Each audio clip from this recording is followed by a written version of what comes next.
Hi, everyone.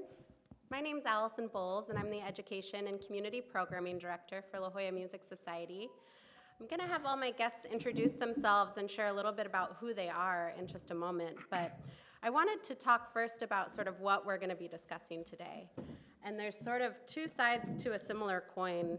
One, how has the pandemic reshaped the demand for online content? And what does it look like as we're starting sort of to emerge from that? And then two, what's the impact been of social media on classical music? How has it changed the landscape for artists today? And as we're looking at these two different ideas, I want to focus on authenticity, on access, and on connection. So would you like to kick us off, Scott? Can you introduce yourself and share a little bit about your role at Opus 3? Sure. My name is Scott Mello. I'm a vice president and artist manager at Opus 3 Artists. I have the great pleasure of being on the management teams for both Enon Barnaton and Blake Pouliot. And I come to artist management as a musician. Originally, I sang full-time for 15 years and then transitioned to the other side of the table. And it's been a very good fit. Happy to be here. Hi, I'm Leah Rosenthal. I'm the artistic director here at La Jolla Music Society. I've been here now going on 14 years. I was a voice performance major studying opera and realized I didn't want to be on the stage, that I preferred being behind the scenes and working with the most incredible artists in the world, something I've wanted to do since I was quite young. And so I went, after my undergrad in voice performance, I went back and got my master's in arts management. And I've been working behind the scenes ever since, started out at Chicago Symphony and at Ravinia, and then ultimately made the move out here. So I'm glad to be here. I'm Enon Barnaton. I am a pianist and music director of SummerFest. And should I say more? He's very good on the piano. He's won many awards, played all over the world. And I'm Blake Pouliot. Hi, I'm a violinist. I'm an Aquarius. And this is my second full time. 2020 is a confusing summer. But yeah, so the third time being here for SummerFest, and I am happy to be here. So let's talk a little bit first about kind of the pandemic and its impact. I'm sure many of you already know this, but in year one of the pandemic, the arts were pretty much the hardest hit area. Between 19 and 20, the arts economy shed more than 500,000 jobs, and that doesn't even include the self-employed artists. Other than adjusting for inflation, the value of the performing arts, the value added by performing arts presenters between 2019 and 2020 fell by about 73%.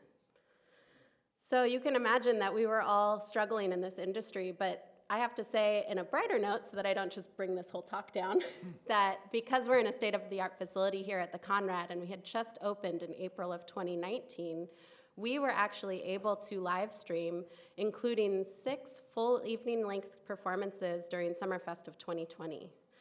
So I guess let's kind of, the first question really that came to mind for me when thinking about the pandemic and my own relationship with online content was, maybe Enon or Blake, you can answer, who really was driving the demand? Because I felt like I wanted things to watch, but I'm sure that you also felt the need to be on stage and the need to still maintain your creativity and your production of things. Do you want to touch on that a little bit, where you think the demand was coming from? Sure. Do you want to Start. Well, I think it's a little echoey. Those are several different questions, because as performers, as soon as things stopped, I think a lot of us had, or at least some of us felt, okay, this is the time to kind of finally rest for just a little bit, and some performers actually really enjoyed the change of lifestyle, actually having a little bit of a predictable schedule, if a little too predictable. And some people really freaked out. And I think I was somewhere on the first camp. But very quickly, the need to play and the need to do something was kind of overwhelming. And at the same time, I was getting a request very soon after we shut down. In New York, we did this marathon, 24-hour marathon called the NYC Never Sleeps. And this cellist, Jan Vogler, was very entrepreneurial. He arranged a lot of different musicians and artists from New York City, and each of us sent a performance from our home. And a lot of people tuned in. A lot of people. I was one of them, actually. Oh, yeah? Yeah, I tuned in as well. And it was very therapeutic. It was incredibly therapeutic. It was actually, I think it was one of my, strangely enough, I got reviewed by both the New York Times and the New Yorker yeah, so even those people also were just going, we need to write something, about something. But it was a very nice therapeutic thing, and it made me also aware of all the stuff that I could do from home. I started recording. I actually produced 2 full-scale recitals from my home. Taught myself how to use professional cameras and recording equipment, and actually sold it to different organizations who also needed content. So there are a lot of things except, but I guess the demand, there was demand from us to do something. There was demand from organizations who didn't want to lose touch with their audiences, and none of them knew how long it's going to take, but they knew that they wanted to keep people engaged, and they wanted to also provide some relief and some comfort. And there was a lot of people, especially at the beginning, who just were sitting at home, and the music was such a huge comfort to them. And there was a lot of people who really, for the first time, technology was the only way that they could engage with what we do. Mm-hmm. So that was an interesting moment for us. Yeah. Blake, can you chime in about sort of the connection? Were you able to feel connected to the audience at that time? Was there any way of receiving any feedback from them? Not per se. Kind of going back to what Inan said about there were 2 different types of people, and he was kind of on the first side of like this kind of break. I was more on the other side of it. But I mean, it's also, a very fair point that it's obvious to point out is that Inan has been in this career for quite a while now. He's had many accolades, and I'm 28. And of course, so a couple years ago I was 26. I had kind of only just started my career. It's only just started, happening. So for me, it was like a completely different concept, because I was like, I had just started, and so for a few years, I had kind of just been on the cycle of touring and, like going from place to place to place, new piece every week, all the time. And then all of a sudden, I was just sitting at home having no idea what I was going to do. I think that the first few months were very exciting, because for the first time since I can ever remember, I don't think I had ever taken more than 10 days without playing the violin since I was 7 years old when I started. And I put it down for 3 months. I didn't touch my instrument, because I didn't know when I would ever get a chance to do that again. And I think that for me, as artists, we have this complicated relationship with our art, which is that we start producing art for the idea of it's a way of us expressing what we want emotionally. But at a certain point, you start getting paid for it. And then it has a different idea, which is it's also your livelihood. It's also what you depend on in order to live. And I think for me, it was something that at the beginning, it was a way for me to step away and then reevaluate what it is, what it actually does mean to me, and become more than just, in my brain, it changed of being something that I wanted to do just to kind of keep my livelihood and my success and income. And I actually got to reevaluate and actually think, oh no, I actually really want to do this because I actually appreciate the art. I need to do it. Exactly. It became kind of essential. In regards to content, I think that I was, again, on the fence because I think that every single artist and their mother and their friends were playing solo Bach for every instrument. And there was about 3 months where that's all you were forced to listen to. And I was really glad to not listen to much Bach since then, because that's all we had forced down our throats. But I think that it was very interesting to me because so much of the content, because there were so many people putting things out there, also felt forced. I didn't want to put out a lot of content because I was like, I don't want to do this right now. I feel weird.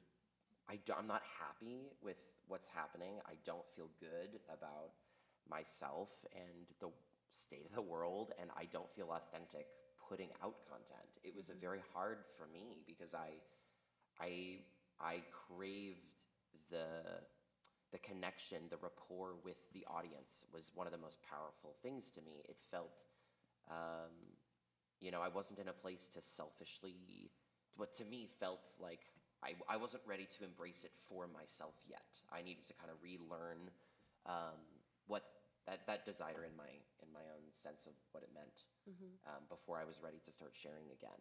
And then when a few more months went by and my savings was greatly depreciated, I was ready to put out some content. Then I think that more people actually, funny enough, I didn't do anything from March 2020.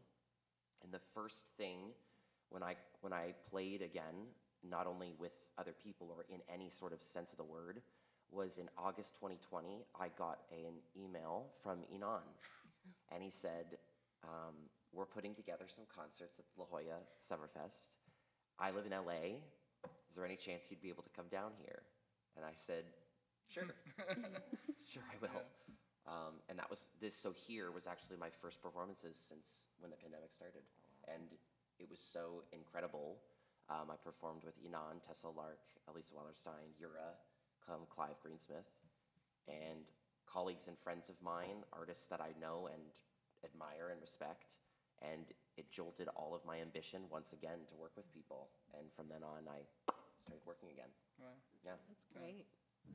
Scott, and the requests that you're receiving from presenters and the different kind of arrangements you're making, are you still seeing high demand for online content? Are people still asking to stream performances, or has that gone away? No, I think it's still really present. I think it's maybe evolved since what the need was at the beginning. Presenters, La Jolla was an example of a place that actually had the infrastructure to stream from that point forward, but a lot of organizations invested in infrastructure to be able to do that. And then they wanted to figure out how to continue to use that because they gained a lot of access to audiences that they wouldn't have otherwise gained access to. And I still think we are not out of the pandemic in that there are sort of regional parts of the country where there are certain demographics of audiences that still don't feel comfortable going back into the concert hall, even with a mask. So there are still a lot of organizations that are streaming content live. And I think there's a big difference too. There's sort of a bifurcation of live streaming the actual performance in real time and then having a video that can be then on demand. Mm-hmm. And that's a lot of what we're dealing with now because I think they're two completely different things. and how we treat them and how we talk to the artists about them and how we talk to audiences about them is very different. And I don't know if you all have experienced a difference of sort of tuning into a performance online that's happening in real time, if that makes a difference of your personal connection as an audience member than to go back and watch something that's sort of essentially a recording. Yeah. I can tell you that it was a huge difference for me as an artist. The times where we were playing live stream concerts as opposed to pre-recorded, which is why we chose to do them here. It's quite scary to do live broadcasts, especially. I mean, it's scary for the organization because what if it doesn't work? What if something happens? What if it's dropped? And actually, the very first one that I did was for a live stream for Caramore back in July of 2020, and it was live streamed, but the audio didn't work. So we had all these, and it was all these people. You had the critic of the New Yorker going, "We can't hear anything," but so it was scary, and people didn't know how to do it, and many have not done it. But it was also such a huge difference for me playing them live and feeling, even if the audience wasn't in the room, feeling that you had an audience somewhere and that you're playing for them now. Whereas when you're doing a recording, it's very hard to manufacture that feeling of it's either now or never. That it has to happen, and that tension that we all have when in a performance where it has to be right now, not it has to be right and then I have a chance to fix it. Right. And I've noticed it because a lot of I ended up doing quite a few concerts during the pandemic with orchestras where there were no audience, we were streaming, but a lot of them, because of the complex nature, they weren't live streaming. And it was really tough because it never had, by and large, never had that fire that a live performance has. And even without an audience, I felt that a live stream did have that. Did you feel the same? Yeah, I mean, it was very bizarre to, perform a concerto with the Buffalo Philharmonic, and the stage is filled with like 110 people, and then, they're like, okay, it's go time, like you have a stagehand directing you, and you walk on stage and it's like dead silent. Yeah. And you just stand in front of everyone and you're like, okay. It was like, it was very uncomfortable. Yeah. Yeah, it's hard. It's like a combination of a recording, but you're being filmed and people are watching, so you want to emote physically the same way you would live, but without the kind of tangible energy that happens when there's people around you. It's very difficult. Yeah, and it's different. I mean, a recording, you get, a lot of chances, and usually in these, you get 2 run-throughs with the orchestra, and that's it. And and so a lot of the time, and then the other thing was that you finish that, you've traveled to this place, you finish the performance, and then you go back to the hotel room and just kind of stare at the wall. Because the whole camaraderie of being together and playing with each other and with going for dinner afterwards or just interacting was gone. Yeah. So it was a very kind of hermetic, lifeless experience in some ways, but you're trying to do something that's exactly the opposite of that. And Right. it was, so at least with the live performance, there was that feeling. And I remember here in 2020, we were doing these live stream concerts, and at some point, we realized that we were doing them so well that it didn't feel live. It felt like it was pre-recorded because they were, we opened the shot just, and everybody was already sitting in their seats, and they started playing, and then as soon as they were done, we cut out. And it was very neat and very beautiful, but it just didn't have that kind of energy, that release that happens at the end of a performance. And that tension of when you walk to the seat, so we started playing around with actually following people from backstage or or keeping the camera on after the performance and seeing everybody just congratulate themselves, and because that we realized, I think one of the things that we realized during this whole streaming thing is how at the end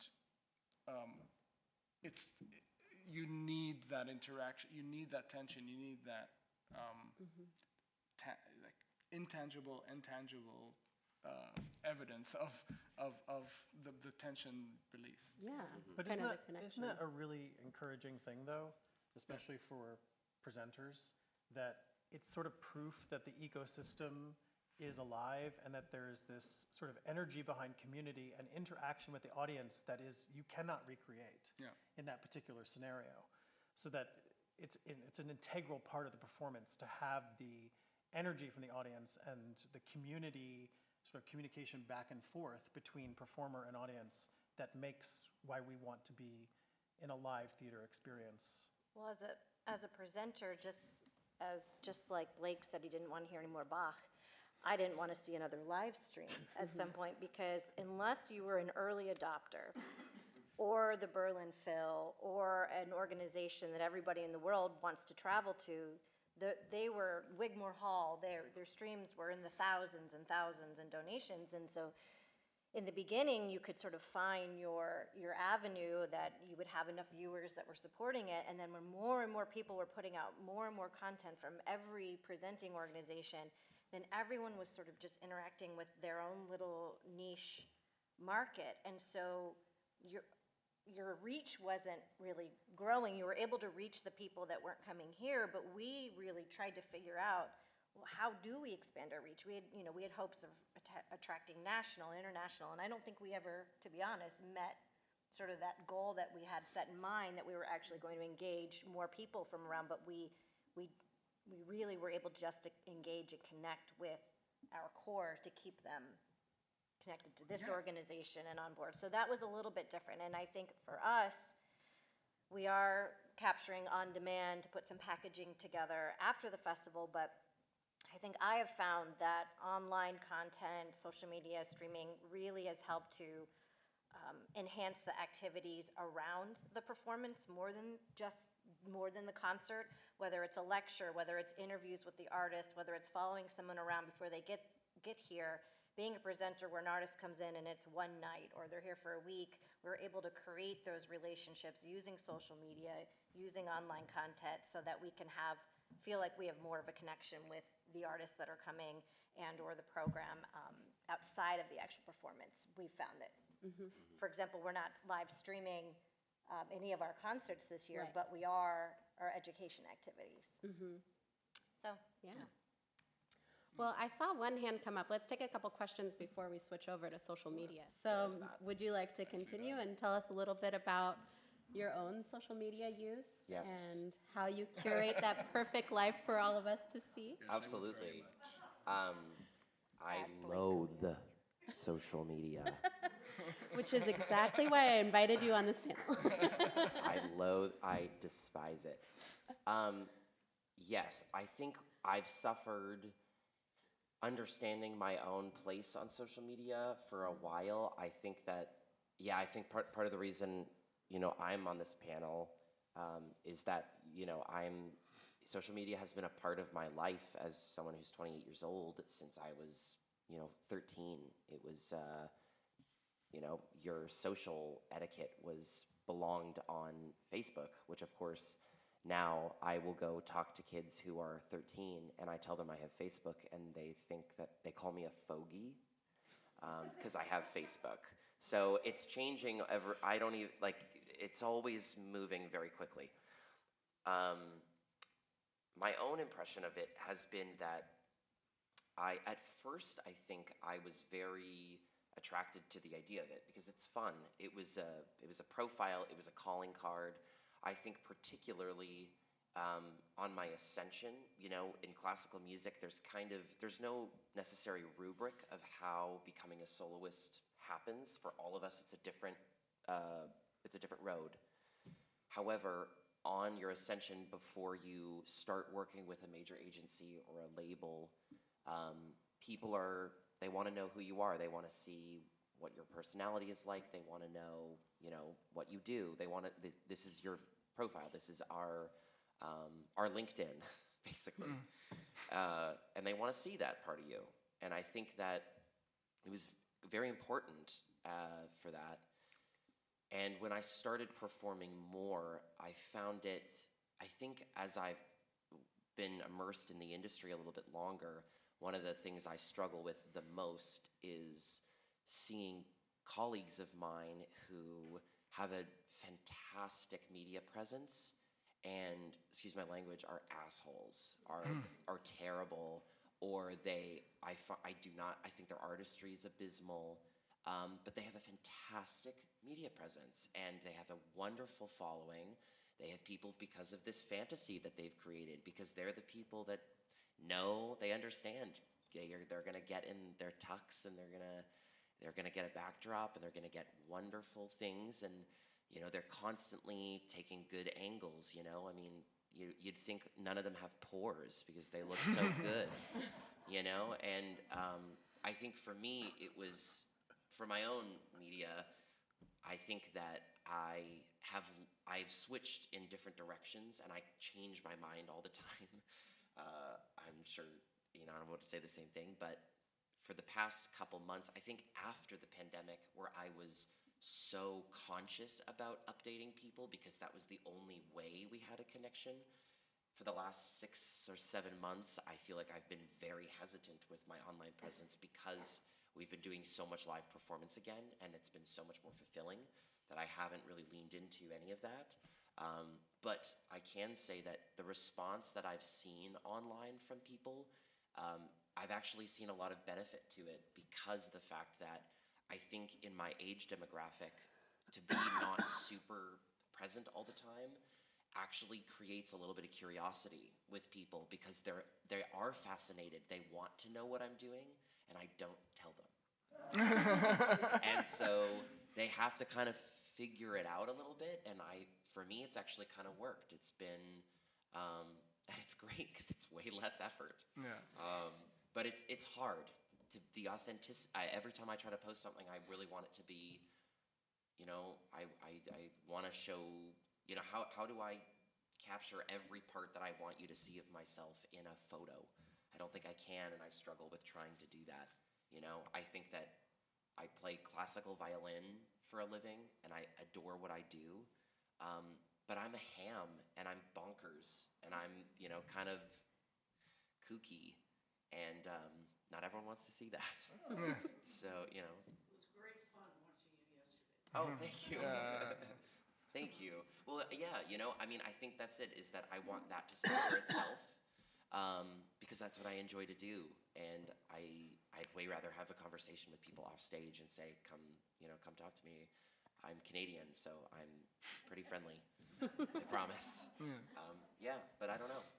It's a struggle, and I'm still learning. Yeah, no, it's. I think there's an inherent, inherently in being a classical musician, you have a complicated relationship with the idea of performance, because your ideal as a classical performer, as if you also kind of an actor, so is to kind of disappear a little bit. You know, you have to want to become a vessel between this great work and an audience. You know, and any idea that you are the attraction in some ways goes against what you're trying to do artistically. You're trying to bring Brahms' concerto to an audience rather than this is me, you know, entertaining you with a Brahms concerto. So there is almost an inherent despise that good, honest classical musicians have with anything to do with, you know, yourself. You know, and there's nothing in social media that's, I mean, social media is about, by and large, purporting yourself. And so already there, even before you started, there's a problem. So I think a lot of us are trying to figure out what is a way that we feel comfortable with to let people know what we're doing and communicate with the people that want to know what we're doing. Because you can't ignore the fact that we are performers and we are selling tickets and we are it's a public thing. We're not, and we want people to come to our concerts. We want people to appreciate how we're playing certain people. So how do you, and it's a never-ending game of I'm comfortable with this, I'm not comfortable with this. How do you do this and still be able to kind of look at yourself in the mirror and go, I'm still an honest musician, and Right. it's hard. It's a hard thing to do. Also, it's a matter of time. What do you want to do? Sorry, last. That's okay. It's a matter of time. How much time do you want to? Because everything takes time. How much time do you want to give to appearance of what you're doing as opposed to what you're doing? Right. And I'm curious, Leah, how does that play into the selection of artists? Do you look at social media to see the personality of an artist when you're selecting them, or are you looking primarily for what content they've curated and produced and have professional recordings? And It's a good question. I mean, I think it depends on the genre. With classical music, not really as much. not the personality, you mean? Well, just in terms of see if they have a large following and whether that you might, if you have, a local jazz artist or something, I mean, it just depends on where the artist is from, what type of genre. But not so much. I think the benefit of content, not necessarily social media, is to be able to see all of these artists perform where I wouldn't be able to travel. And so it does open up a whole world of seeing all these different artists that if we don't have the budget for me to go see this new hot talent in New York or in Paris, that now you have access to all of that. And so you can, but I think social media and really lends itself, I think, more into the popular genre, at least I found, where seeing it and seeing how that plays into selection and ultimately how many people come to the performance. And Scott, have you seen examples of artists who are using this well as a tool? Do you ever use it as a tool yourself when you're booking artists? Yeah, all the time.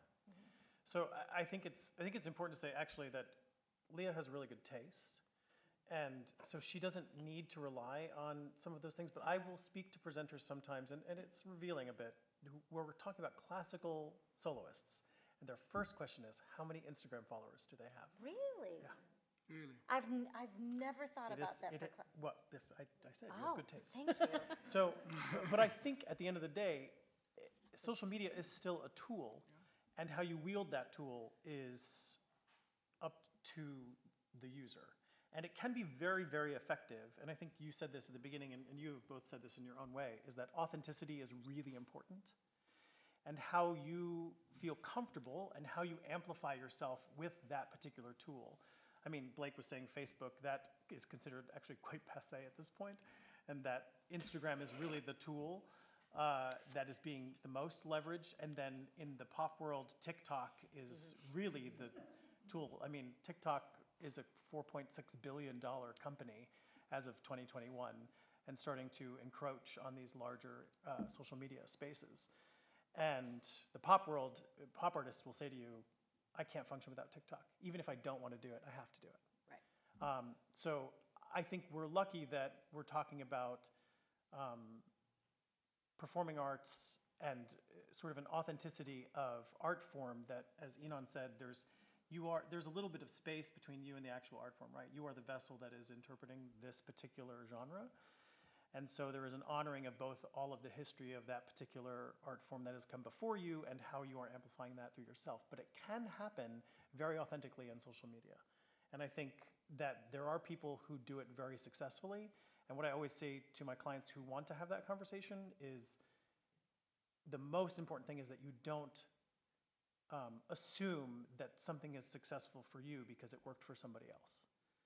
You have to find your own voice. Just as we are all taught as writers in school, You have to find your voice in the writing. How are you sort of authentically coming out in that particular expression?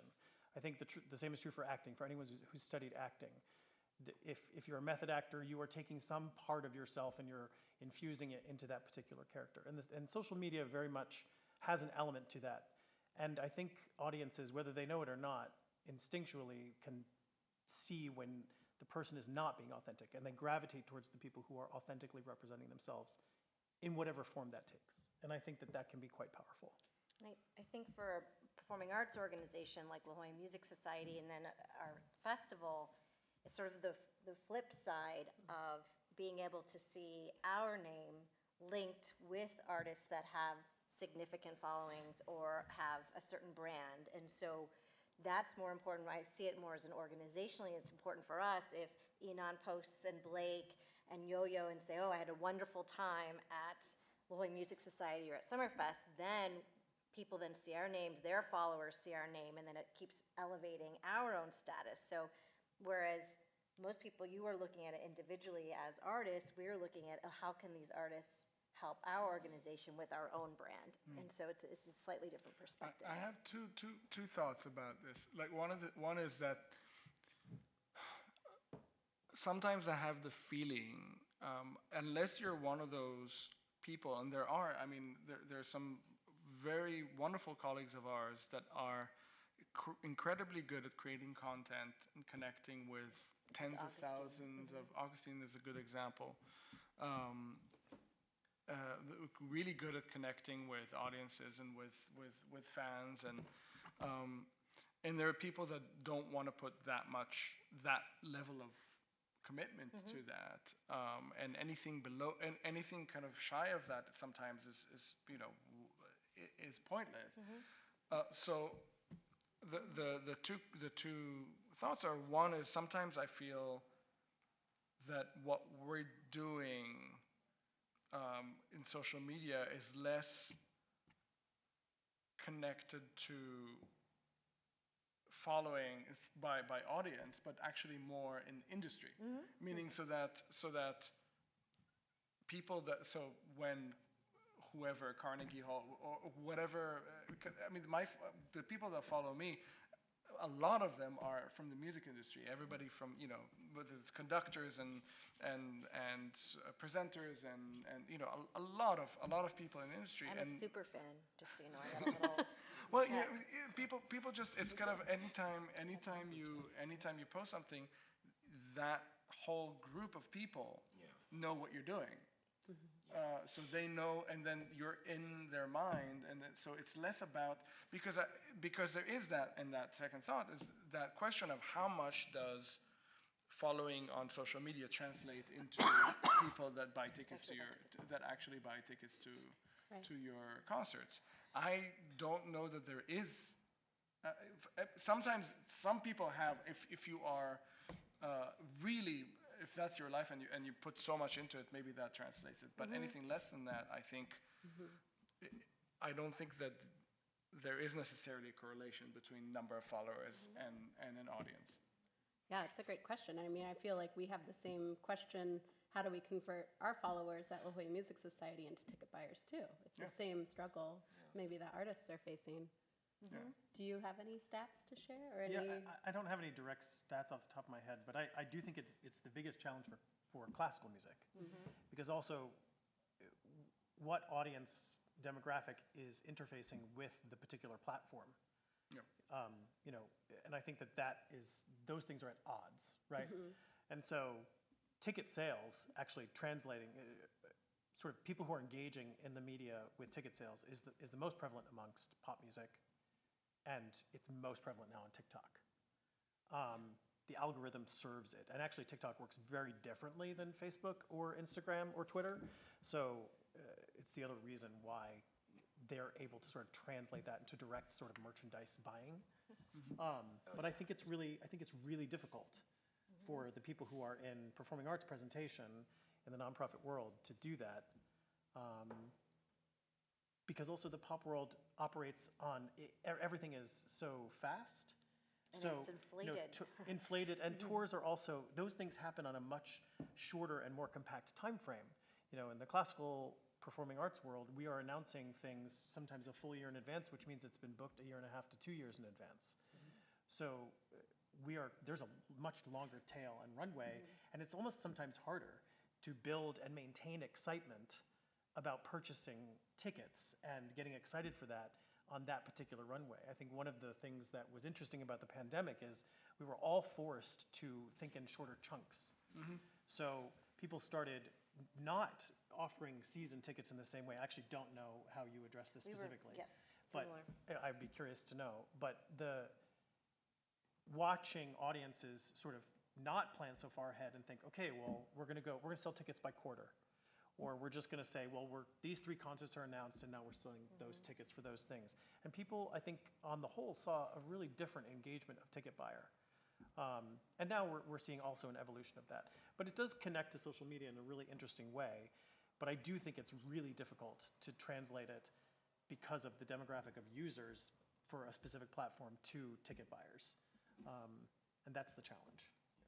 I don't know what the solution is. Yeah, I don't know how many La Jolla Music Society subscribers are TikTok fans. Do you have a TikTok? No. Do we have a TikTok, Rachel? Oh, we, No. no. Do But any, you just shook have- your, you do, has yes. any of you Kristen. ever been on TikTok? I just went on for the first time yesterday. 1, 2. I love TikTok. Yeah, okay. I've never been on it. Yeah, well, TikTok itself is a completely ridiculous algorithm. I mean, for those of you who aren't familiar with TikTok, I will give you an example of how you can achieve notoriety. They have trends that happen, and a trend can mean virtually anything. Peanut butter can be trending, and then you make a video of you putting it on bread and eating it, and it goes viral. It makes no sense. But, for example, there was a trend a couple years ago. I joined TikTok. I had maybe 13, 14 followers. There was a trend going around of this thing where you could you used a camera angle to make it look like you were doing a robotic movement. It was ridiculous. And I learned how to do it, so I did it. And I posted the video, and in 2 days, I went from about 12 followers to 14,000. So no one knows on TikTok that I play the violin. It has nothing to do with it. Just the They just robots. think that I'm a great dancer, which I'm not. But that's the visage that I've given them, is that I'm a dancer now. Yeah. And Scott's trying to book me as a dancer. No, but on the other flip side of the social media, exactly like you were saying, in classical industry, we suffer also along this weird line where, like Scott was saying, some presenters with specific taste ask him, how many followers do you have? And they are looking at that. And then you have other people who work at Lincoln Center, who work in the New England territories, who have been doing this for a very, very long time. They are incredibly opinionated. And having a ton of followers and an online presence, they may think of that negatively as well. They may think that we're a sellout. They may think that we're not serious. So what do we do? We satiate these people's needs, and then we don't satiate the others, and reverse. So, And what Leah was saying actually before about this being more prevalent in the pop world, even in sort of musical theater terms, you can also put out content on a platform you're comfortable with. I'll give you an example. You were talking about 14,000 followers. Yeah. I have a client who is in the Broadway space who has 127,000 followers on Instagram. And she will not use TikTok because she just doesn't want to learn it. But those videos that she's posted there have gone viral on TikTok because other users have mentioned them. And she has been mentioned 5 million times on TikTok. And she doesn't even use the platform. So it's really interesting crazy. algorithm, and that you can actually jump, these numbers can exponentially increase. yeah. How they turn into something, I'm not exactly sure yet. I'm still learning Well, too. and that's interesting because I've had, not necessarily in the classic world, but when we've been booking jazz and some more popular mainstream type of music, the agents will say, oh, well, they have so many X number of followers on Instagram or X number of followers on TikTok, but it's gonna sell out. And yet there is no data that information is actually correct, and I find it's always a pitch about how many, and I've had a couple of classical agents tell me, oh, so-and-so, she has thousands and thousands on social, and I guess I'm in the New England vein where I'm like, well, who cares? You're not the New England people. I don't see that translating, and I have, and Absolutely. When But- I but walked in by the def- New York It's Ballet, interesting. In defense of my agent yeah. colleagues, in defense of my agent colleagues, it's because we get asked that question so Yeah. much that sometimes they lead with that information. Yeah. But I know it's not important to Leah, so I'm never going to say it to her. But, well, maybe one day. but maybe one day, I'll watch, I'll say it tomorrow. Yeah.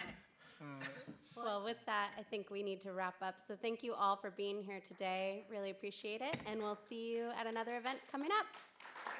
Thank you so much.